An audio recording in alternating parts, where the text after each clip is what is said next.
right. Okay, so I should bring up the actual title of the panel. Sorry. It's okay. Got any theme music lined up? You want to like? Do you want I to don't have any Type of 5 that. token? Yeah.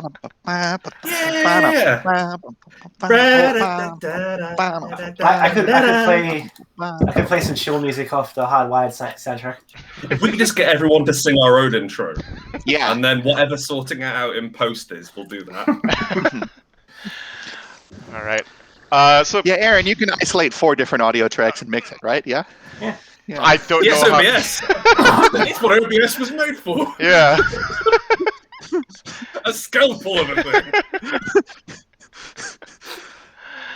Okay, so we are doing a panel today for Freeplay.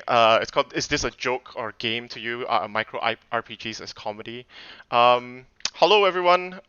This is I'm just gonna introduce a panel. We're here. I'm Aaron. You can see Paul, Adira, and Grant, and I'll just get everyone to introduce themselves. Paul, do you want to start? We'll just go clockwise from where you are on my screen. Not doing yourself first, okay? Uh, That's fine. That's fine. saving the best for last. Oh, I see what you've done there. Okay. I'm Paul. I made a bunch of tabletop games. I made Breakfast Cult, that one, and Retro Causality, that one. I missed. And I also made a bunch of small games, like Oh Dang, Bigfoot Stole My Car with my friend's birthday present inside, and some others with long names that I'm not going to say. And also, I recently made Hardwired Island. That was the big one. Yeah. Yeah. Cool. Adira? I think that's it. Hi, I'm Adira Slattery, she, her. I'm a game designer in the Chicago area. I make all sorts of weird shit, lyric shit. All of my physical copies of books are in another room. All right. I made that joke earlier when it was just us, and it was funnier. But yeah, Well, as long as you explain it, I'm sure it'll be fine. yeah, of course, yeah. Everyone loves it when you explain a joke. That's what this whole panel's about. Awesome, yeah. So check out my shit at adira.itch.io or go to adirslattery.com or whatever. I got a game right now called Gun Fucks. If you like guns, that's me.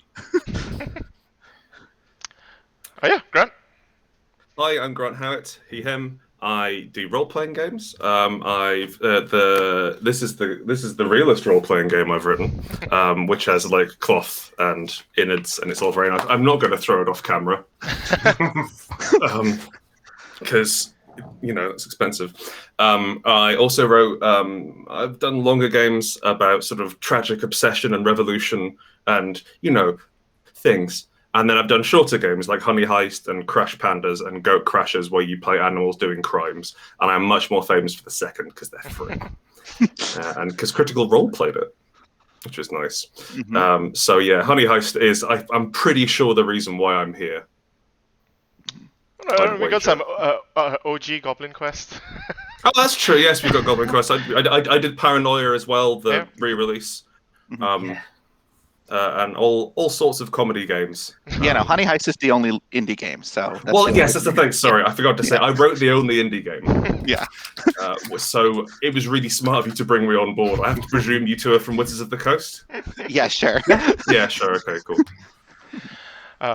Right, so that just leaves me, I guess. Hi, I'm Aaron. I am from Malaysia, game designer as well. I write some comedy games sometimes. A lot of my comedy game, probably most well-known one that went around for a bit is Baby's First RPG, which was just on Twitter. I do a lot of games that are just kind of like shitposts on Twitter. There's one recently called the Golf System, which is just about playing golf, playing desert golf to resolve things. So I like making small cute games and also some longer story games as well. The most recent one that I just released on itch is an altogether different river, which I kickstarted as part of Zine Quest this year. And you can get all my stuff at Aaron Lime, EHRONLIME.itch.io. So yeah, that's all of us. That's the serious panel of serious people talking seriously about why we should take the matter of comedy writing and comedy games very seriously.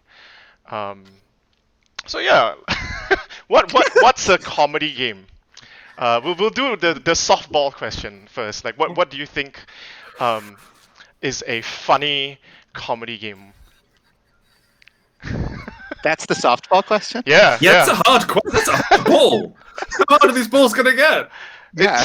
It's soft like dough, I guess. Like, I don't know. I feel like if I try and put that question in my mouth, I just have a bunch of hard balls in my mouth, and it's really rough. Yeah. No, you want a soft ball in your mouth. Yeah. It's really you can't guzzle them all. Yeah. No.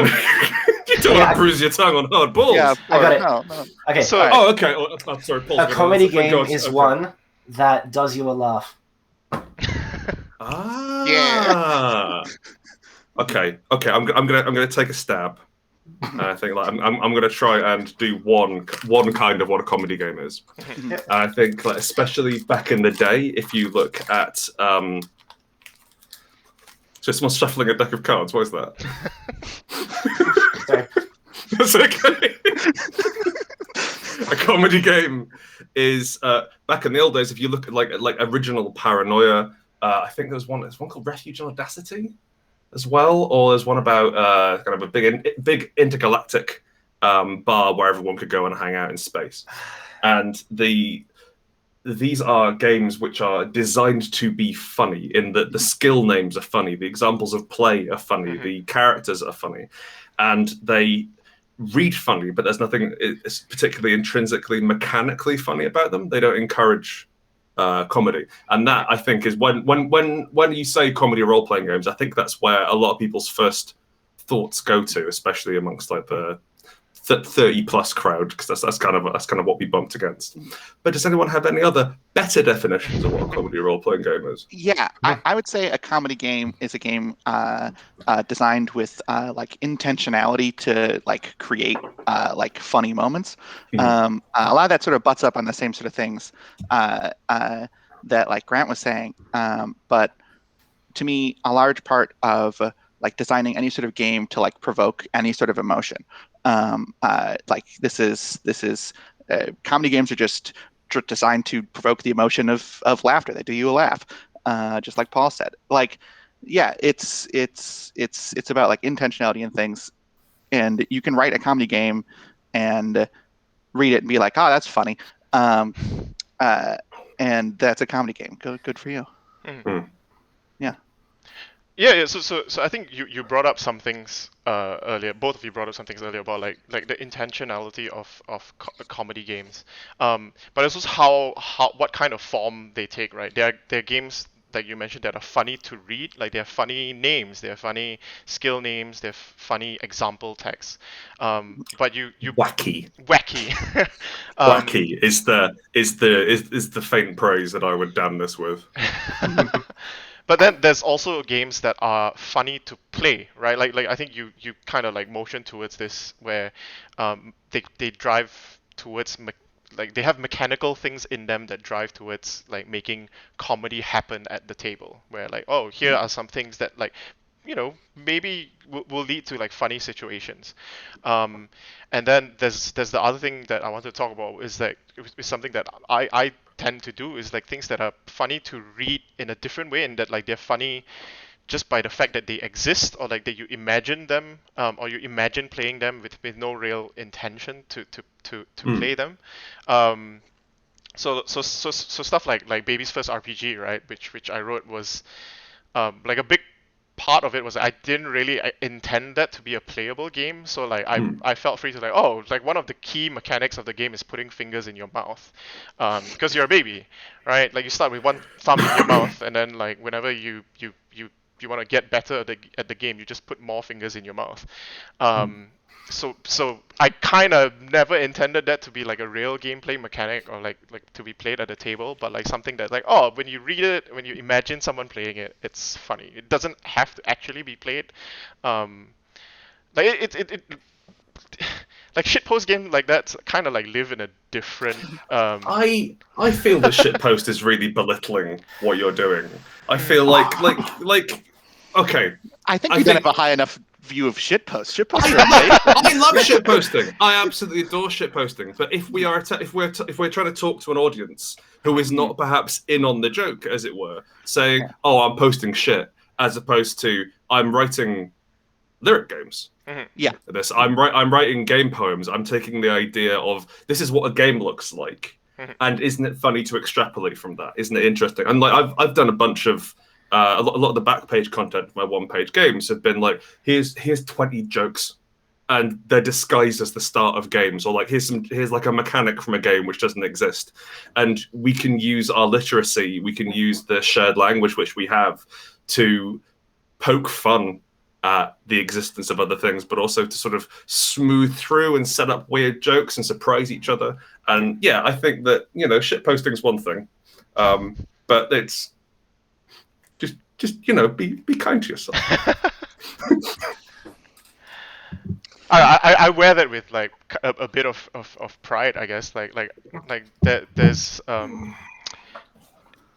it like even just like the act of like calling itself a shitpost game is kind of like framing the game in a certain way, like to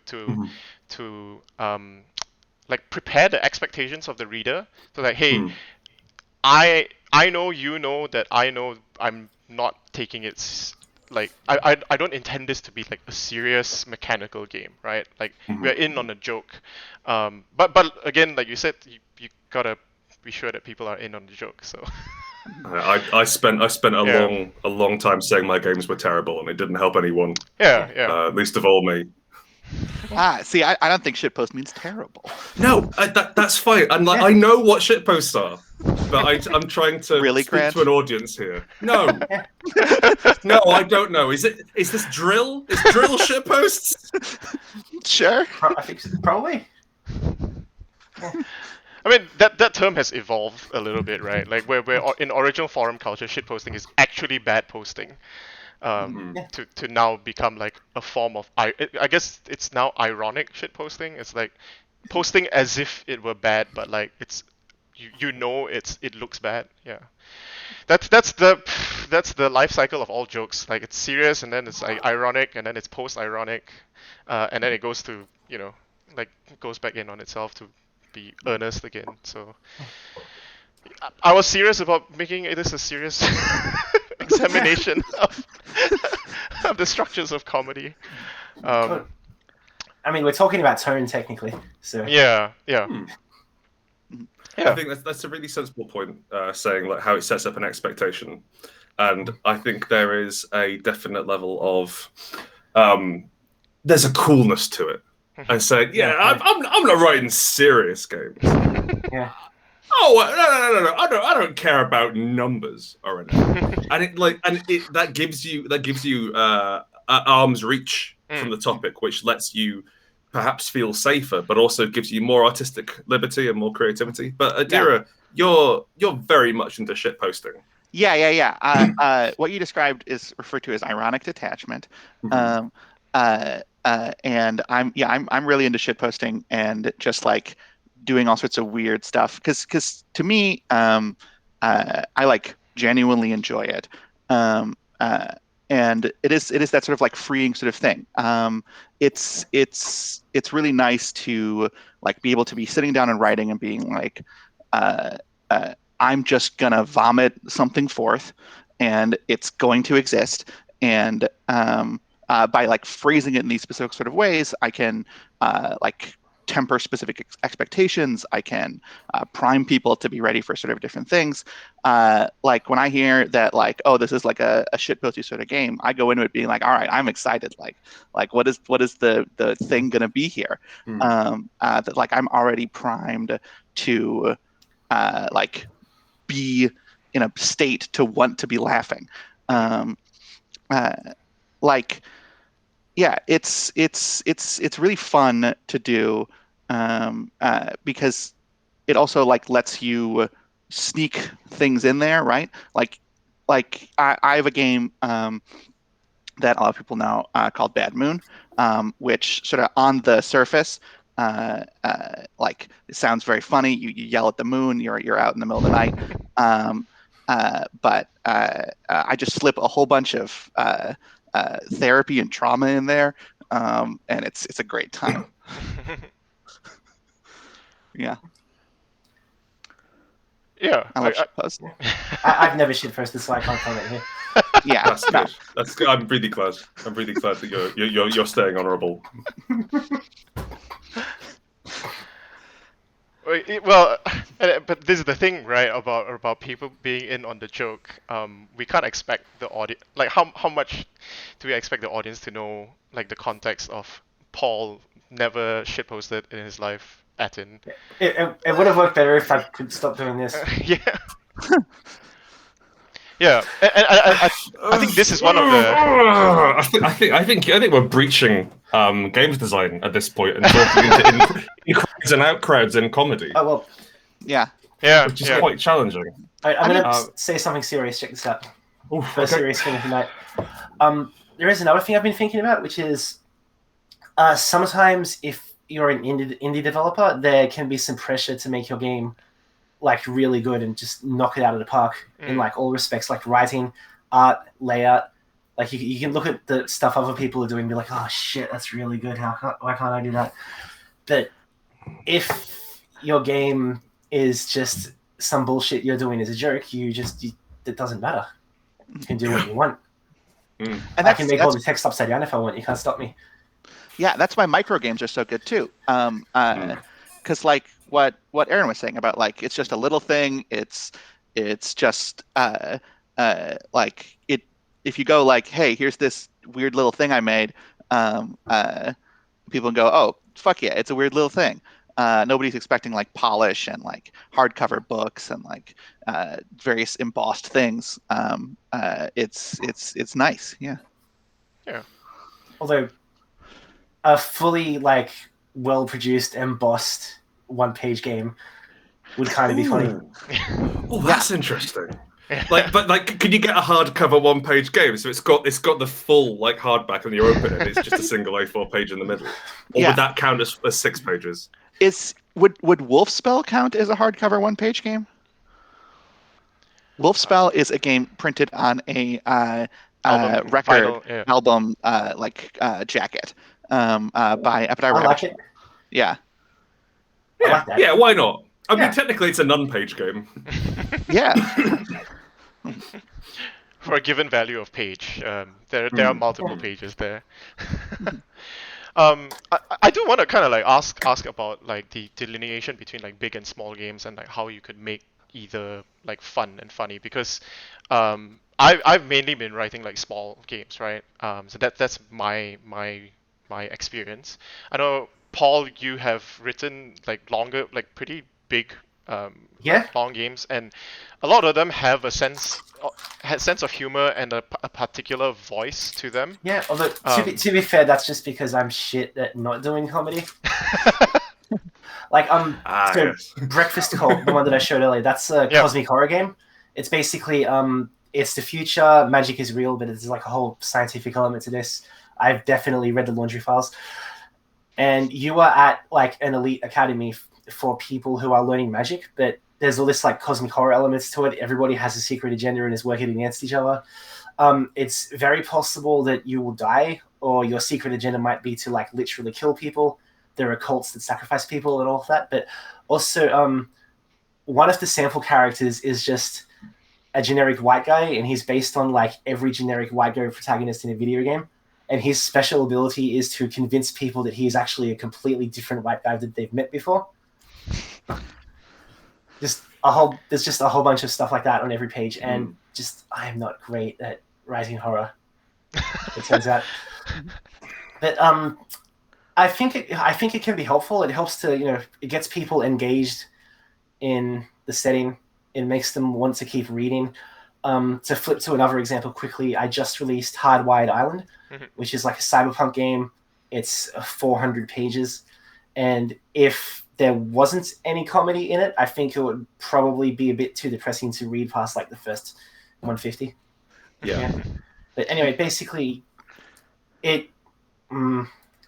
just realized I'm probably about to start repeating myself, aren't I? I think it makes games a lot more readable. Also, specifically with Breakfast Cult, horror and comedy are very similar in a lot of respects. So that helps too. Yeah. I am struggling to think of a time I played a role-playing game and at some point everyone didn't laugh.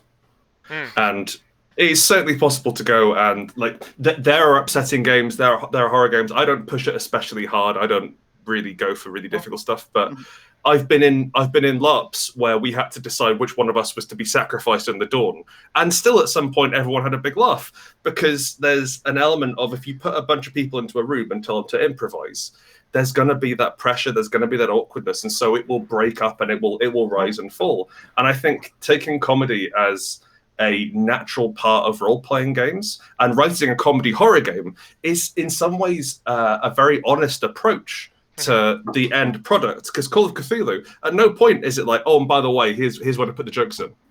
And there will be jokes if you sit around the table. That will happen. And I think that there's something very human about comedy. A lot of people make jokes all the time.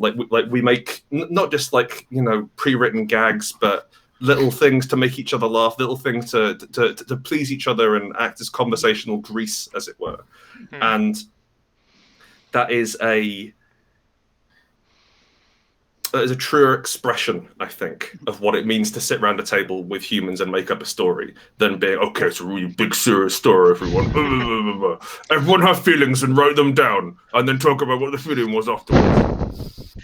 So, to the point of writing down feelings, which is a thing that I like doing, because comedy, in addition to really marrying very well with horror and things like that, also allows you to push themes of romance.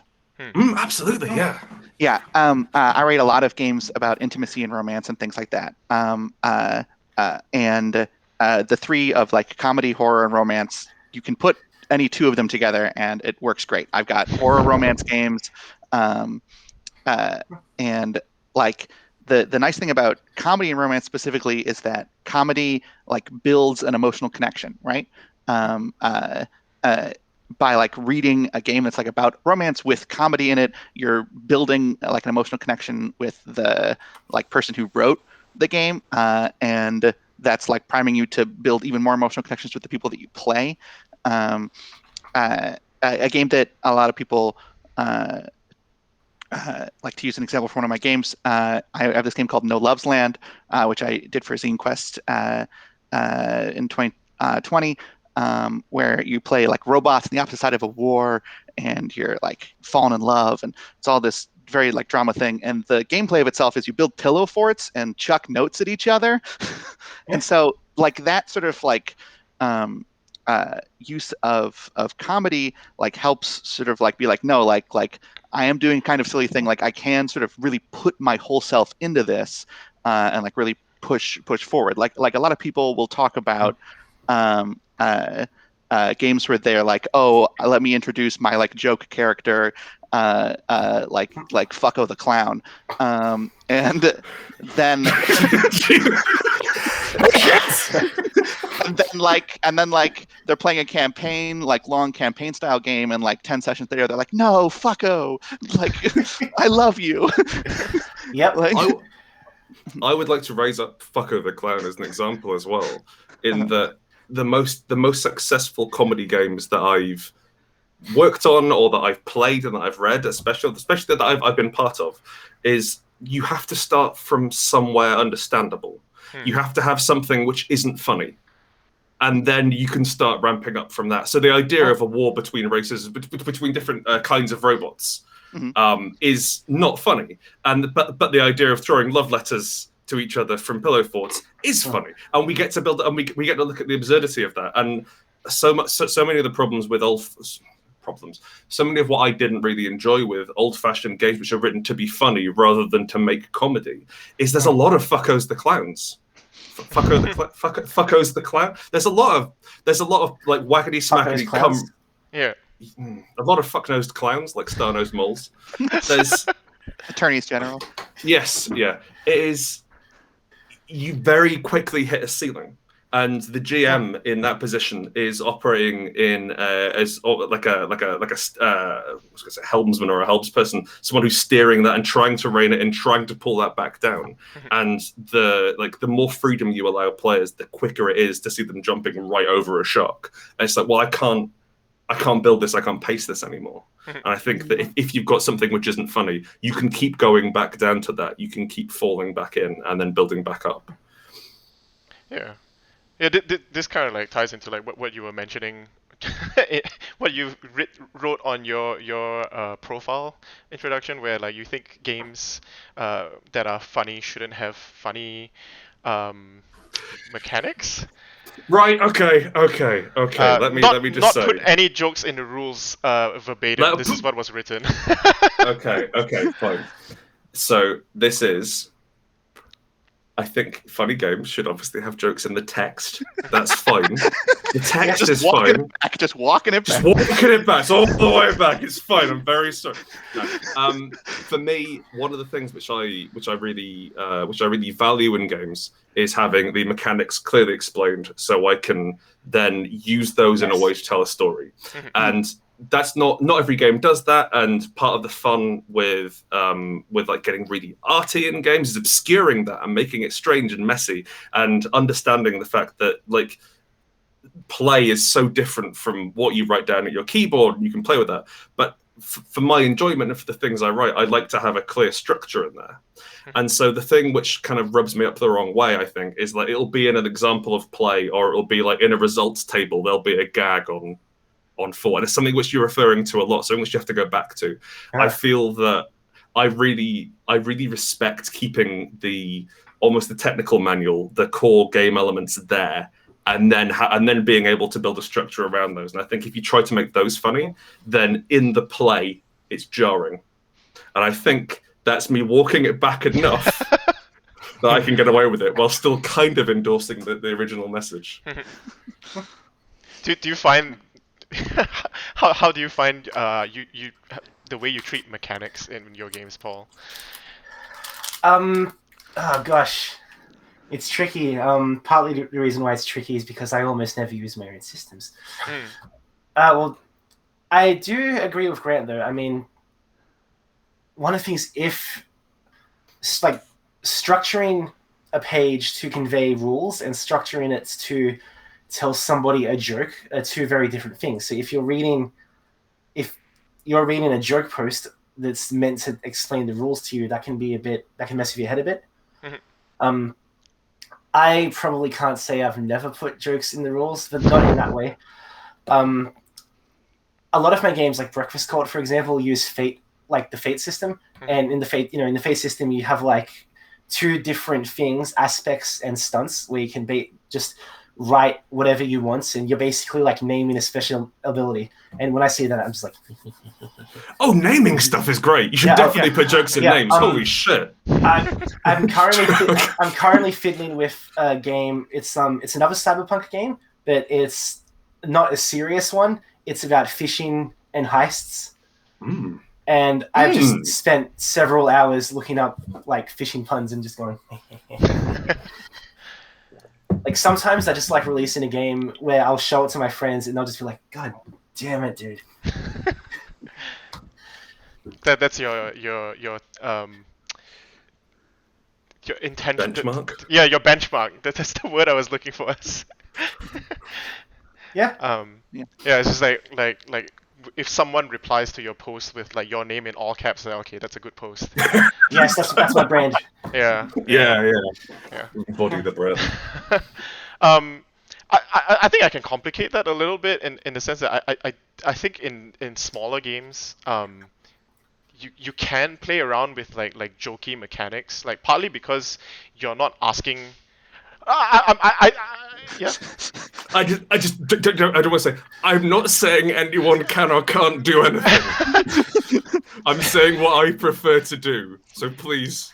I've had some what I'm going to call backlash in the past.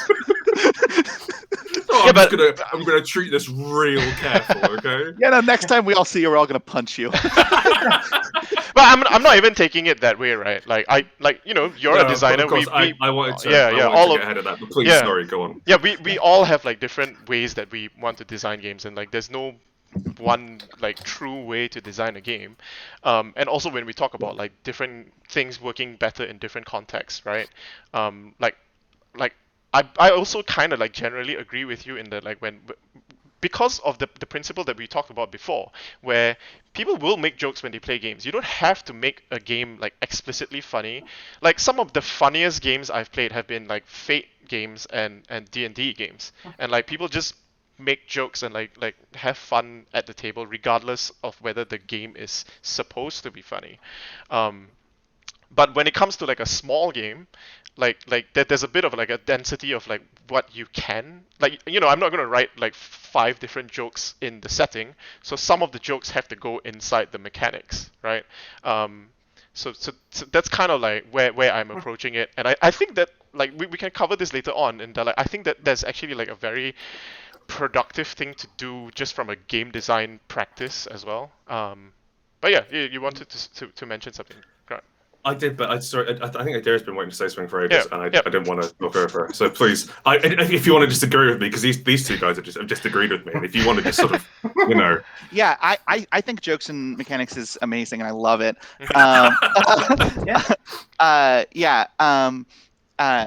Like you can make like a reference sheet, like sure, and not put jokes in it, like fine, whatever, do what you want. But especially if you're making like a micro comedy game, a large part of the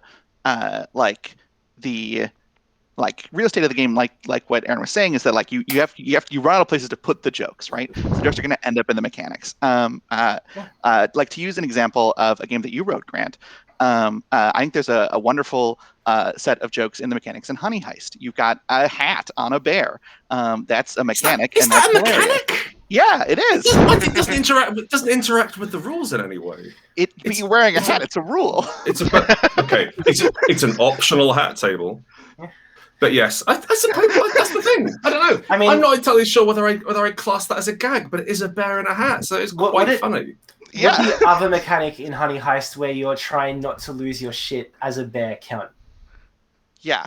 I think that is a mechanic which produces comedy, rather than being a gag. The phrase "you are a goddamn bear," the timing on that's a gag, and that's in the intro paragraph. Actually, but I think there's a phrase: "You flip out bear style and lose it, presumably to be picked up by animal control within half an hour." That's a gag.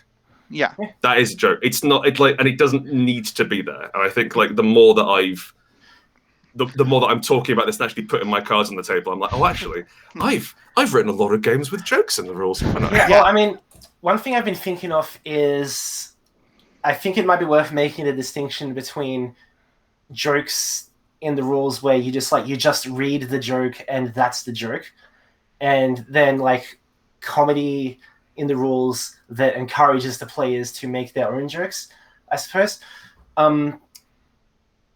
Like, for example, this is not really RPG related, but we all know there's a bunch of games like a certain card game that rhymes with Cards Against Humanity, where you're basically just telling other people's jokes when you play the cards. Right, yes, okay, yeah. And I went to high school with those guys. Nice. Not really. Those jokes were never funny.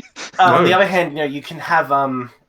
sorry, I'm trying to think of an example that's not me tooting my own horn, but I'm going to go for it. It's fine. We're all just tooting our horns in a big circle. Yeah. It's fine. I recently posted a game on Twitter because someone suggested I make it as a joke, and I had 2 hours to kill, about being goblins trying to organize for an election in a dungeon. Mm-hmm. And then one of the main mechanics is there are a bunch of goblin gods that you can call on to like get bonuses in certain situations and that sort of thing. And they're all like very silly, like Azimakazu, the demon lord of pranking people with necromancy and telling morbid jokes too soon. That kind of stuff. And that is a joke, but it's also a vaguely worded god that you can call on for stuff that you decide is worth calling on it for, if that makes sense. Yeah, I think there's more mechanic than joke there.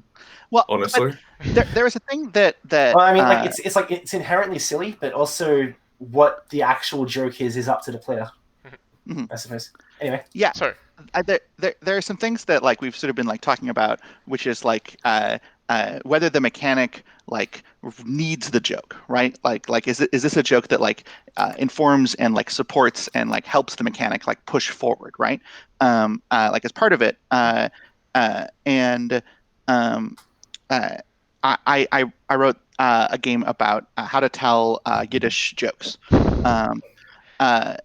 And like how to like structure that and frame it, and how to go through all of those specific sorts of things. And I had to put a lot of jokes, like I had to put a lot of jokes in the rules, because like it's giving you examples for how to tell these jokes. And I also gave examples of jokes.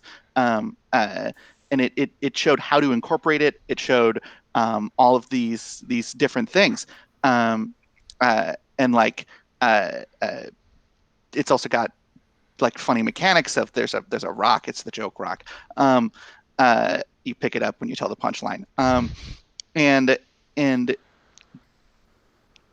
a lot of what it seems like you're trying to argue, Grant, is about like whether something like truly serves a purpose in like supporting stuff.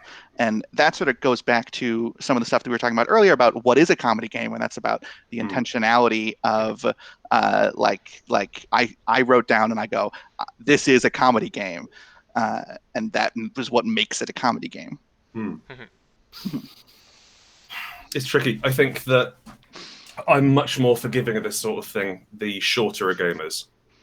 And like the shorter, the more absurd, the less it is trying to wear the clothes of a hardback £35 buy in a bookshop sort of thing, the less it's trying to pose as a replacement for Dungeons and Dragons, as it were. In that role, there's expectations I've got of the text, and I feel like, oh, I'm not really enjoying looking at this text. I feel like it almost feels indulgent in the writer. In the writer, and like sure, if it's a really funny joke and it's really funny the 16th time I read it, or if it carries on being absolutely fine. And I think, Adira, if you've written a game about telling jokes, it would be very hard to do that without putting jokes in. But if you've got a really big game, it's almost like, no. Let me stop game writing for a second. Let me tell you a joke. It's like, no, I didn't. I'm all right. Well, I think this is a micro games panel then. Yeah, which it is. Yeah. So we should talk about very short games. I'm sorry, I'm distracting myself trying to imagine like a 300-page Pathfinder version of Honey Heist. We nearly kickstarted it. Really? The design costs are too high. That's the only reason why we did it. But we had a plan for I think it was 150 to 200 page shitpost. Yeah. To fully do like Honey Heist Deluxe Edition. But yeah, we would have had to pay so much to make it look anywhere half decent, because I was not going to write 200 pages about bears. And eventually we were like, no, you know what? This joke isn't quite funny enough to spin out to this much. And that's the thing, right? Like sometimes the joke like fits within 4 pages and that's it, or like the joke fits within 2 lines, like or like a one-liner. That's the beauty of like one-liners, right? They are funny because of like how short they are. And like Adira said, good things. This is a micro RPG, micro game panel. But I think it is a really interesting thing to like imagine what like a longer comedic game might be. We're talking at Freeplay, which isn't just like a tabletop games convention, right? It's games generally, and also there's a lot of digital games, and there are a lot of comedy games that are like supposed to be 20-30 hour video games, right? And and I think it's an interesting kind of like thought experiment to think like how would you design a longer game that could sustain itself as a comedy game, as a funny game for like longer than like 3 or 4 pages. Well, I have done that, but this is a micro games panel, so I I could just get out paranoia and sort of wave it in front of the camera. I was gonna say. And you've done the longer games Yeah, as well. the trick is you tell people it's gonna be like horror or cyberpunk or whatever, and you kind of like sucker them into buying it. Yeah. I feel like the other thing you can do is to pull an example from games, you can do the WarioWare approach, where it's a lot of small games packaged together as one big game, right? There are a lot of things you can do with things like the Firebrands framework, or things like any sort of game with a downtime system, where you can like package a lot of jokes that don't overstay their welcome because they're just contained to these sections of a longer game. I think as well the biggest concern you've got with this is not necessarily writing a joke which stretches out for longer, but for campaign play. And so in terms of being able to have a disposable gag which you throw away, or if you're able to boil down, so I would posit Fiasco as a game which is not funny at all to read, but produces funny moments. I don't think there's any gags in the text at all, but because of the fact that it's all fairly low grade, so it's very low fantasy, as it were. It's all fairly believable, and then you're dealing with very mundane items, and then suddenly there's a huge power imbalance, and that will give you comedy over and over. It's a classic structure, and I think if you can bake that structure into the game and then sort of say, and we're going to use these mechanics to tell about setting, we're going to use this character class to talk about this part of the world, that's cool. But the challenge is you have to either throw those jokes away or cut them down to their constituent parts and let the players tell the jokes. Yeah. As we approached, I approached this a little bit backwards. So now that we've gone to like how you could think of like longer games. So what are the benefits of like the micro? Like we already talked about like games not outstaying and jokes not outstaying their welcome, right? But another thing that we kind of pointed slightly towards, but I didn't really cover, is about like density. Like when you have a small space and like you put a lot of jokes in it, it feels, I guess it's the same as brevity, right? Like it's just you can have that joke density in a smaller space and be sustainable, rather than like trying to like maintain that kind of density over like 20, 30 pages, right? Like it's also like easier on the designer to like not have to come up with like everything needs to be funny. It is interesting to. I'm sorry, go on. I was gonna say I like that microgames. With microgames, you can just have a funny premise, and then you don't need to explain it at the end. Like that's it. Yeah. Like those long games of mine that I wasn't gonna name before. They're oh dang, Bigfoot stole my car off my friend's birthday present inside. Yep.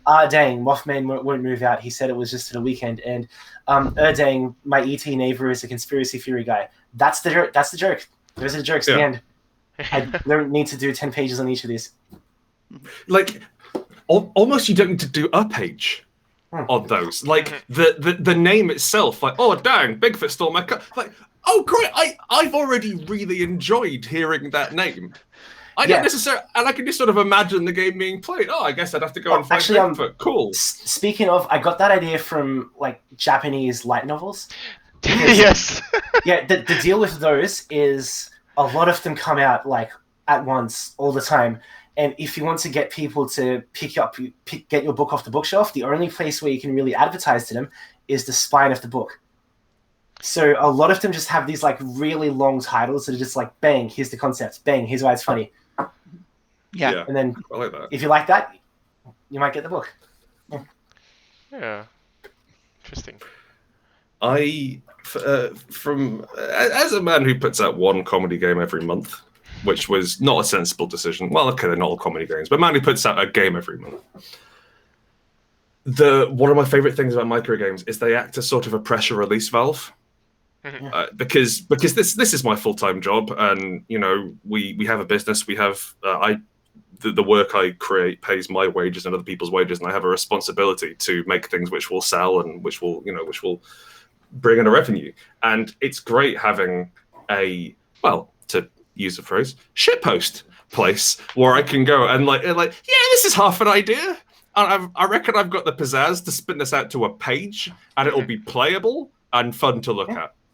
And not to worry about like, okay, we don't need really sumptuous design. We don't need to have any art. We don't need to have layout or anything. We can have it. It's the zine approach, I think, and there's a very low barrier to entry, which I find is lovely, and also means you can start getting experimental. You can.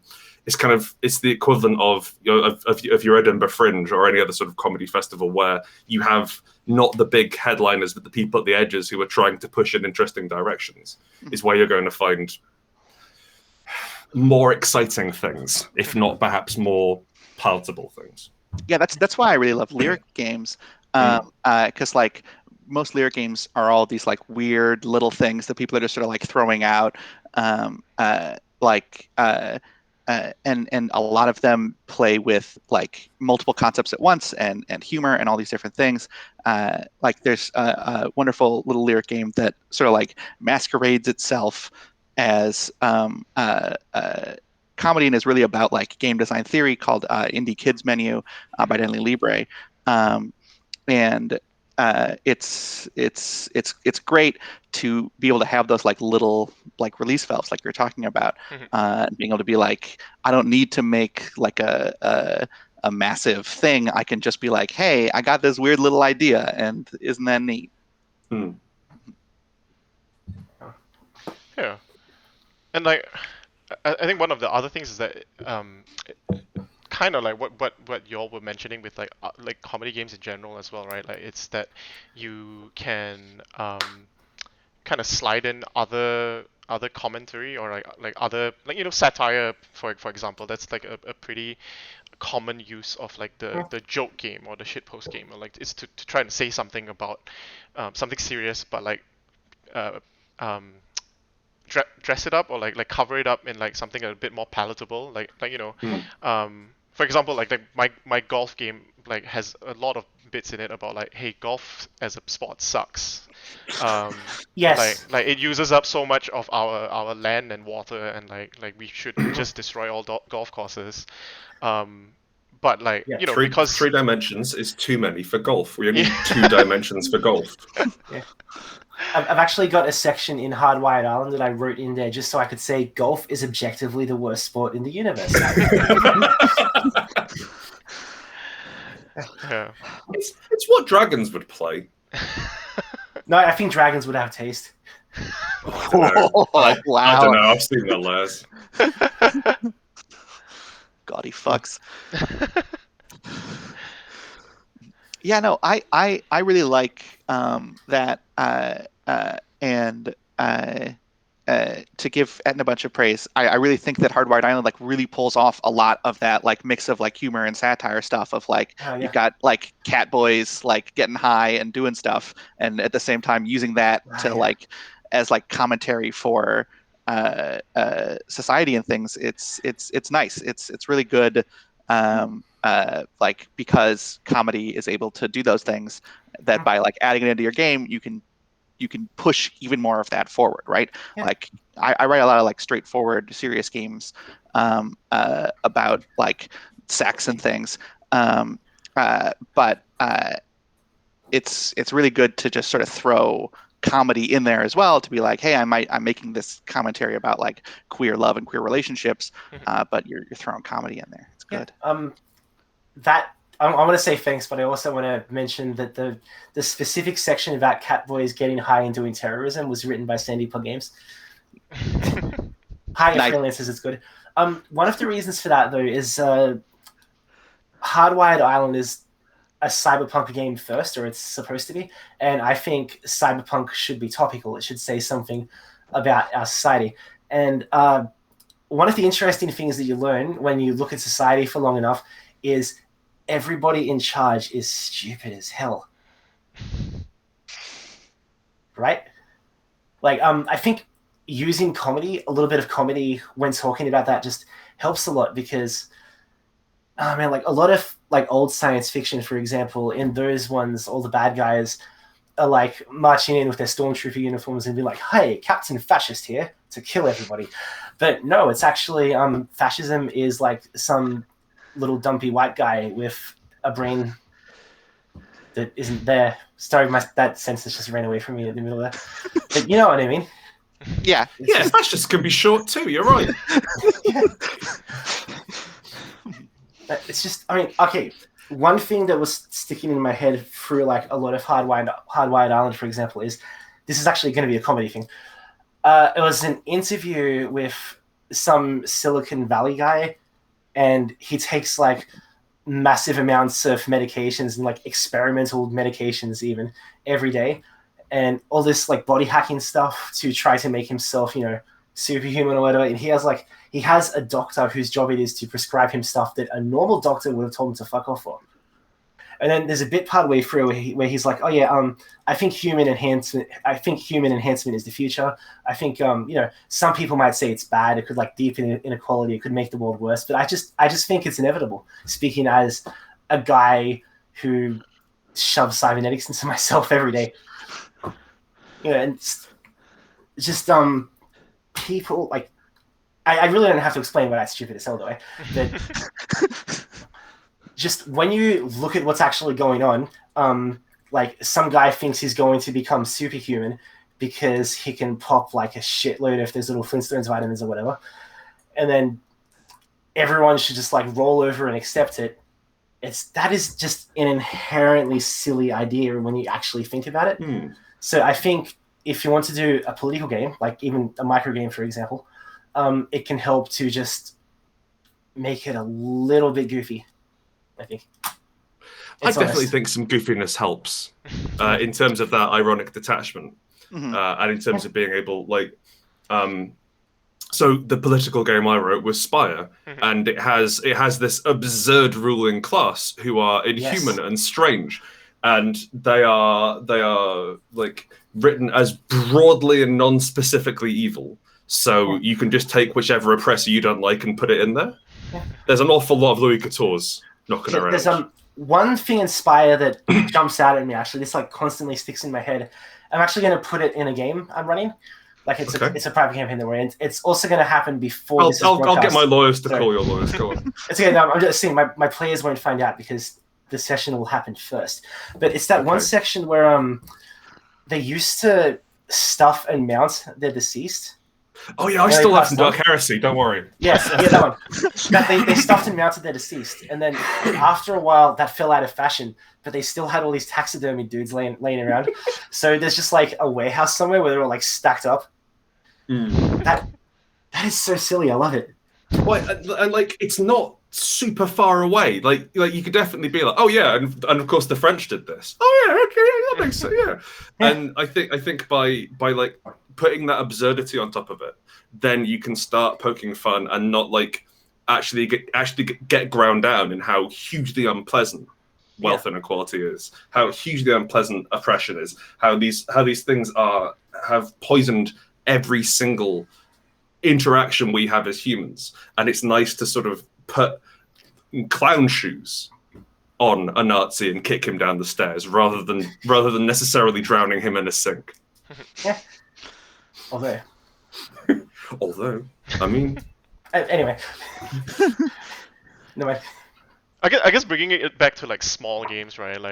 We don't always have to like have like political statements be like huge, big, long things. Yeah. So I don't. There are some of the games that you wrote are like very, very pointed in like what they're about, but like and they get to the point like pretty quickly within like very small space, and like whether or not sometimes they have humor with them. That might be like I don't know. Is that something that you're consciously doing? Or? Yeah. I mean, yeah. I especially if I like am writing a game to try and like communicate a specific message. I've got to just hammer people over the head with it. And the nice thing about like keeping it to a micro game sort of side is that there's not like any room for you to just sort of like pussyfoot around. Like you are able to just like come out swinging and keep swinging and sustain it. And that's really good for comedy. That's really good for like pushing specific messages. And I really like doing it. Yeah. One of the things I like about one-page games is that you come out swinging, you carry on swinging, but then you don't go down swinging. You just stop being filmed. Like, you can stop it in the middle of a one-page game, and it can still hang together. It is a, I suppose it's a masterclass. It's a real challenge in the pace you have to sustain is everything all the time. You can't, like, normally if you're writing even like a 15-page game, you couldn't have that level, as Aaron was saying earlier, you can't have that density of gags, you can't have that level of mechanics, that level of stuff. It would be exhausting to read. So you'd have to have some fallow bits where the reader can sort of get their feet. Again, you wouldn't have to. This is what I would like. Please write very complex books, that's fine. However, on a one page, it's just going all the time. And I think that's like the biggest thing which I learned as writing one-page games and especially comedy games. It's like, no, this joke isn't good enough. No, this line isn't what this doesn't add anything to the world. No, we don't have to do that, and just continually parrying back. And like you've got a gag which is 2.5 sentences long. You're like, no, this has to be 7 words. So how do we? Because we need the space on the page. So how can we improve this joke and remove 2/3 of it? And that is something like I would really recommend that for anyone trying to write comedy games. Like, try and do one on one page, because it will push you in some interesting directions. Yeah, and like the thing that you mentioned about like just moving the camera away is like really interesting. The phrasing that you use, because like it feels like that's where the players come in, right? Like they continue that. It's an invitation to like, hey, you know, I've brought all this energy in like writing this game in this way. Now it's your turn to kind of like continue and take that energy forward. Yeah. Kind of circling back around to like something that I mentioned earlier about like how we can take some of the practices in like writing comedy games and writing short games into like our other game design practice. Like what you were mentioning about like, hey, like that's editing, right? Like that's just like making sure that every word, every sentence like hits hard. That, you know, like you say, talking about like practice, you can bring some of that into like other games as well. So one of the things that I was thinking of as an example is just one of my favorite things that like Magic the Gathering does is like they do joke sets every once in a while, where they have mechanics and really out there mechanics is what I was trying to say. Is they like things that you wouldn't have thought of. Like they would reference things that you wouldn't think of. Like I think that was when they first put 2 cards on 1 card. It's like, oh, more card for your money, right? Like we instead of just 1 card, we're going to put 5 cards on that 1 card. And then the very next 2 sets after that, they had that as an actual mechanic in the actual real game, because they realized, why don't you put 2 cards on 1 card? Why not no one's have that? stopping you. Yeah. So like that, they were able to like kind of like get away from a lot of assumptions of like what the game could be, or like what the game design paradigms were, and like break through those and like get fresh new ideas by like working non-seriously. So I'm just curious, like how do y'all like take your like the energy, I guess, from like or any, you know, any practice that you got from like making small comedy games into like other games that you make as well.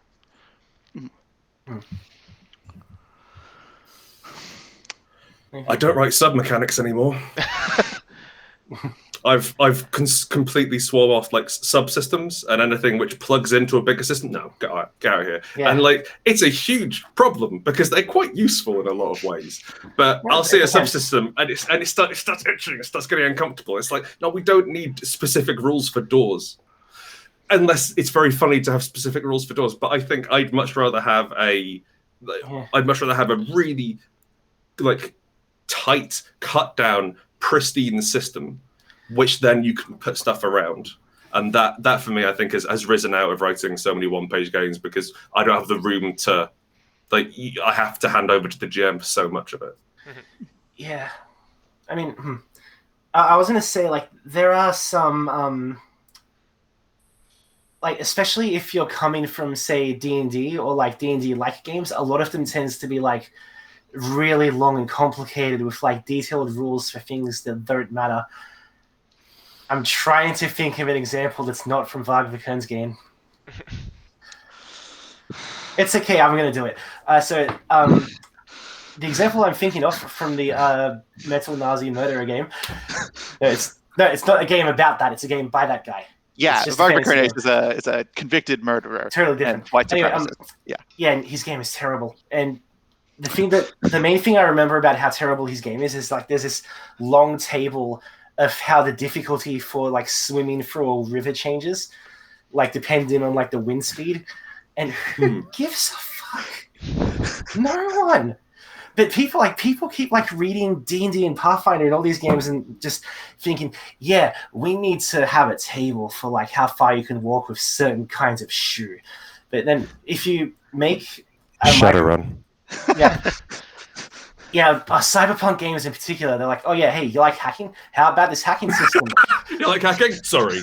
And also, the hacking subsystem uses like time increments that are different to the time increments in the rest of the system, so you can't even do it at the same fucking time. Oh, that's the stuff. Can I project into Astral as well, please? Yeah, and then but if you make a microgame, you can just kind of like wrap your head around the idea that you don't need to do any of this. We can make it just about hacking. You can make a microgame. Well, what's Drowning and Falling? One of the earliest microgames, which I can think of, which just has rules for drowning and falling in it. And that's the gag, because you don't necessarily need rules for drowning and falling. Shadowrun has rules for treading water. Can we swear on this panel? You have been swearing, so... I feel like I've accidentally struck a note here. You don't need to tread. Just make a strength check. You don't need specific rules. I think land-based game. Anyway. My ideal rules for drowning would fit in a microgame. Actually, it's just you do one roll, but while you make the roll, the GM just plays the Sonic the Hedgehog drowning music. I'm not ready for that level of bleed. Few things more terrifying than the Sonic the Hedgehog drowning music. I have a game where at the start of it, one of the players gets nearly drowned playing, and I was recording a promotional video for it, and I didn't really I was like, oh, I'll just do the water thing because we just like pour water on a person. And I'll do it to myself, and I didn't realize that. I was kind of asking people to like waterboard themselves, and it's a hard joke. It's a hard joke to sell. If you can pitch it, by all means, yeah. Like if you can sell it, sell it. Yeah, and it's one of those things where like thinking about like microgames and stuff like that.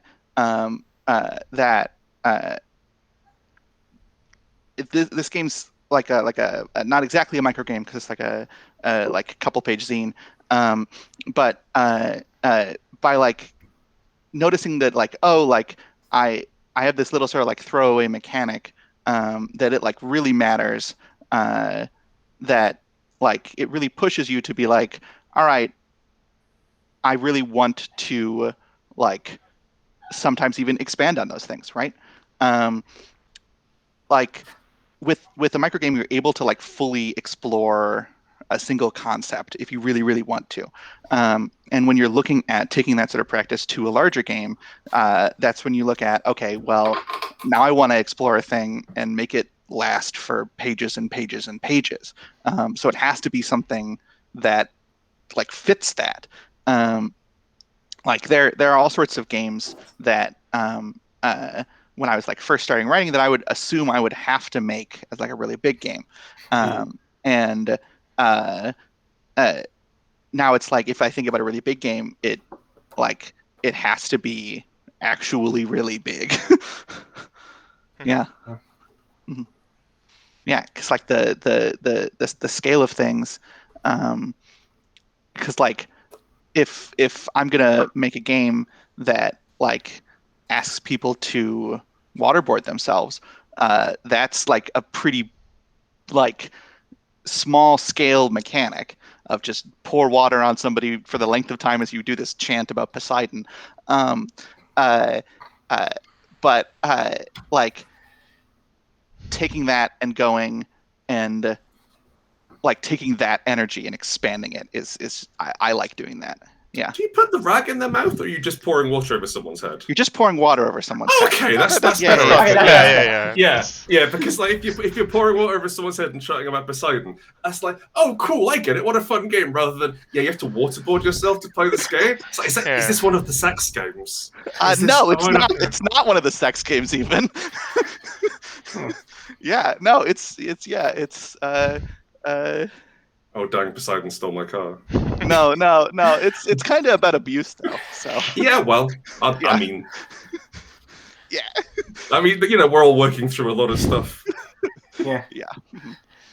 I think building up on like what you were saying, right? Like of like taking small things and make small concepts, and taking bigger things to like make big concepts.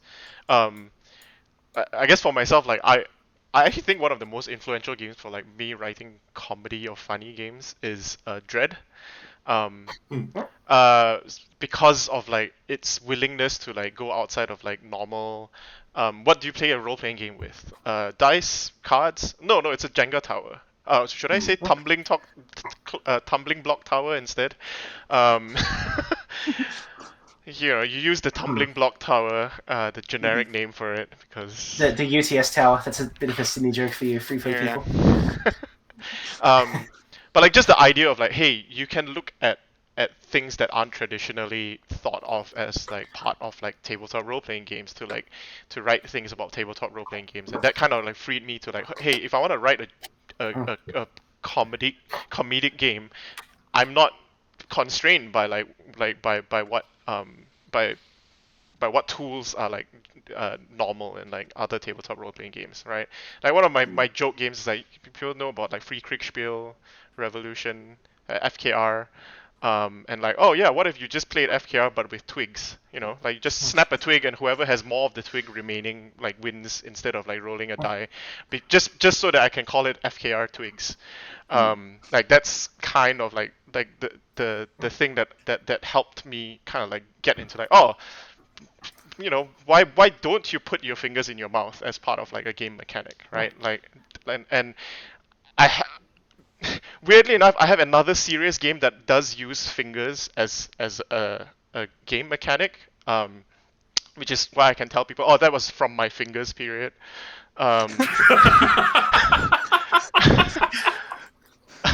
Is this game a sex thing? No. It's actually about. It actually won the Freeplay award last year. So. Oh, nice. yeah. It's about like dying worlds trying to connect to each other, and even that was kind of like a joke game to start with. It's called The Outer Worlds, WHORLS, because of the worlds in your like fingerprints. Because I wanted a third game people to get confused with when they were talking about the Outer Worlds and Outer Wilds. Yeah, definitely. You know, like all like that whole game actually started kind of as a joke game of like, hey, I want to make something confusing, and using fingers, right? And like ended up being something that was kind of like serious, like a serious game, so to speak. On like, oh yeah, why not use like these mechanics in like other games as well? So I found that like kind of like freeing to like change my way of like thinking about what kinds of things I can put in real games. Adira, you wouldn't know anything about weird mechanics, would you? No, not at all. Or the concept of a real game. Yeah. Yeah. I mean, like weird mechanics are really fun, and I love doing them. And like micro games give you that sort of like space to like be like, all right, here's this little game and it's got this weird mechanic. And you can sort of like test drive them, right? Like you were just sort of talking about your fingers period, right? You had fingers in mouths and things because you're test driving them in various sort of scenarios. You're like, wait a second, this finger thing can be serious, and now it's a serious fingers game. And like Pin Fingers, I guess, would be a serious fingers game. Yeah. I actually called it a digital game. Boo. Yeah. Yeah. I was writing this game for the Ultimate Micro and Micro RPG anthology thing that Simon Schuster did, edited by James D'Amato. And in it, the game that I made was about your two stars in a binary star system, and you're in love and you're crashing into each other.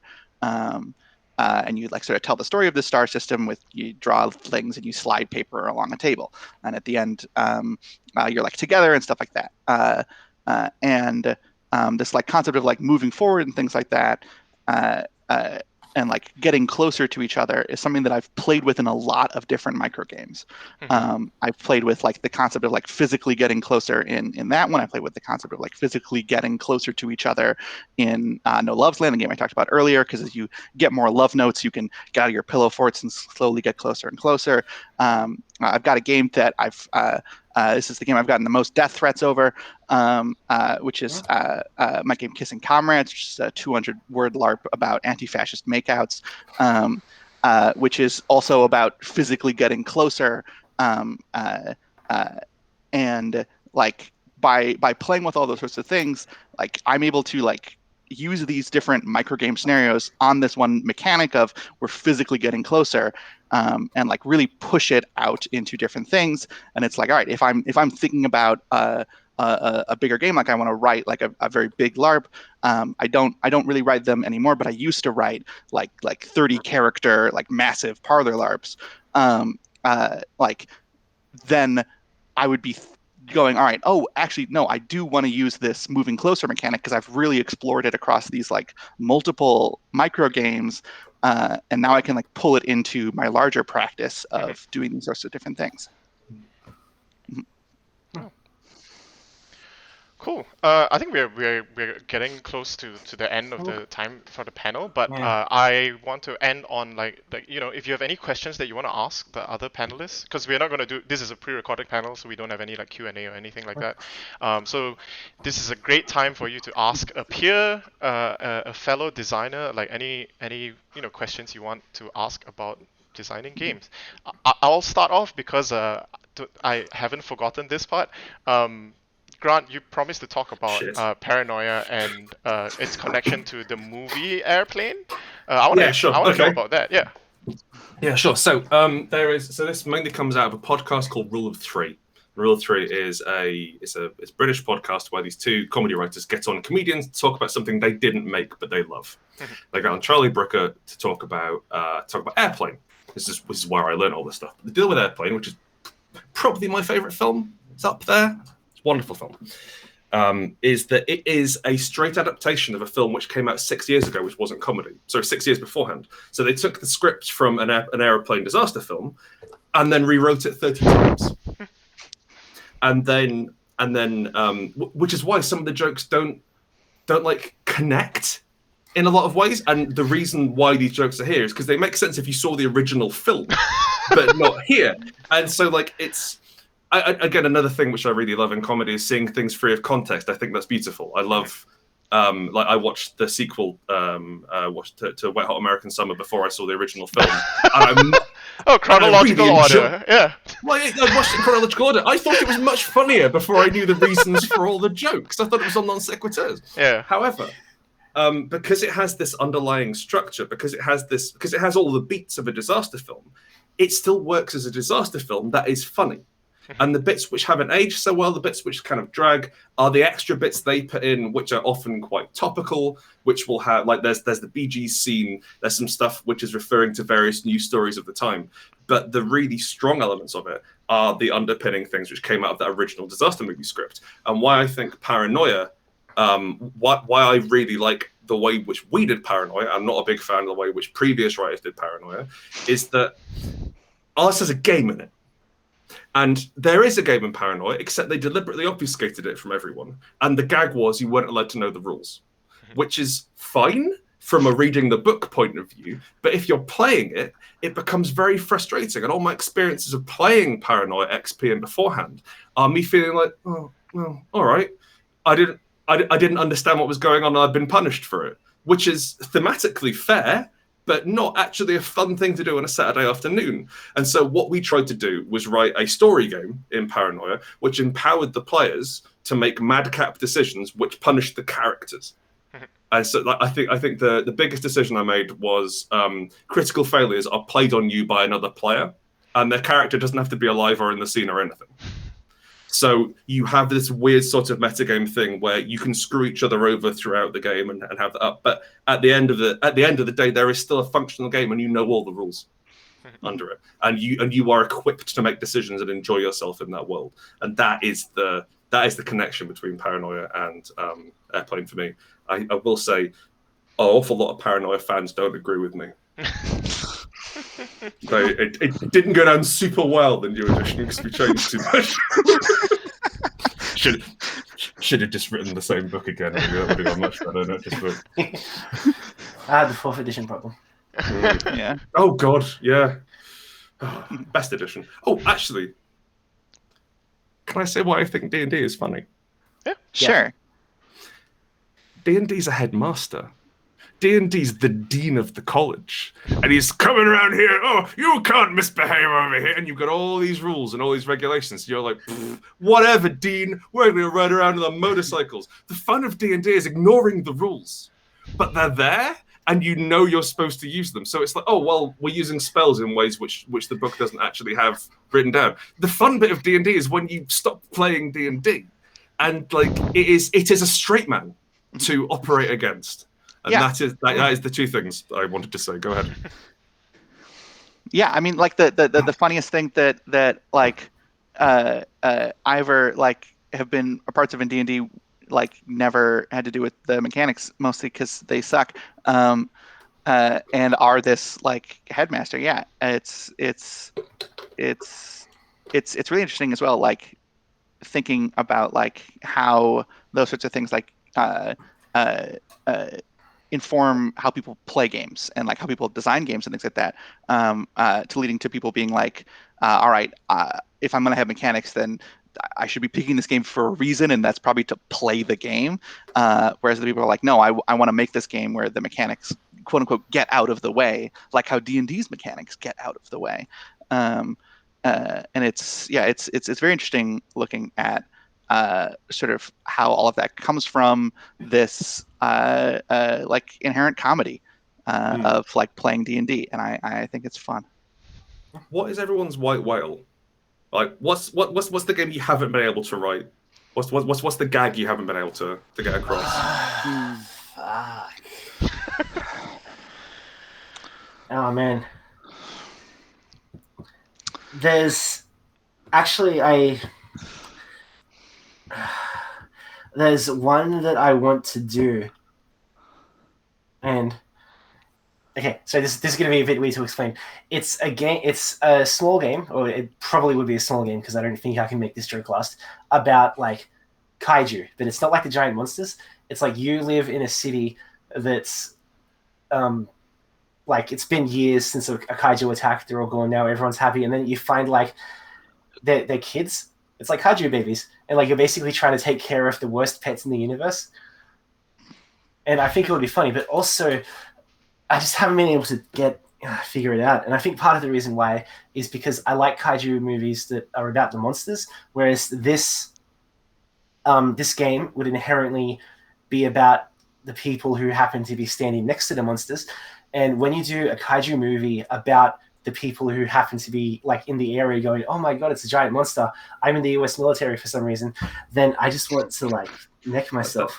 Budgeting reasons. 3. Yeah, that's because you know the United States military provides like free resources if you paint them in a good light. Yeah. Budget If you reasons. meet a kaiju. Yeah.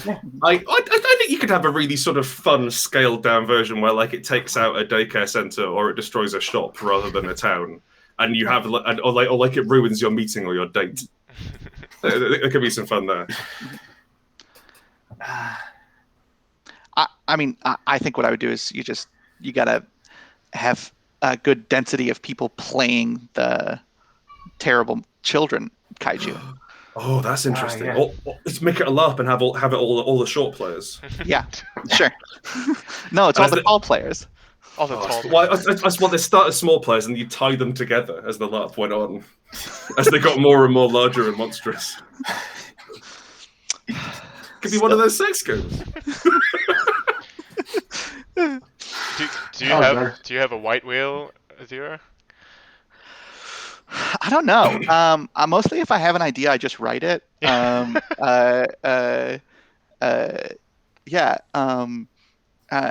I have some things that like I'll have like mechanics or things that are like white whaley sort of things that I'll be like holding on to, and then I'll finally be able to get to use. And as far as like comedy and jokes and things like that, I feel like that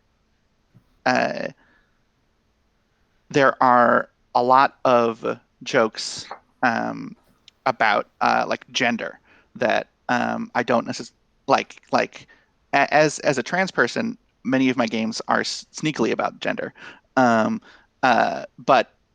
I haven't really written anything that is like explicitly about gender, and I want to. I've written lots of like poems about gender. I've written lots of like different things, but I haven't written anything that is like explicitly about gender and play and things like that. And gender's hilarious. Yeah,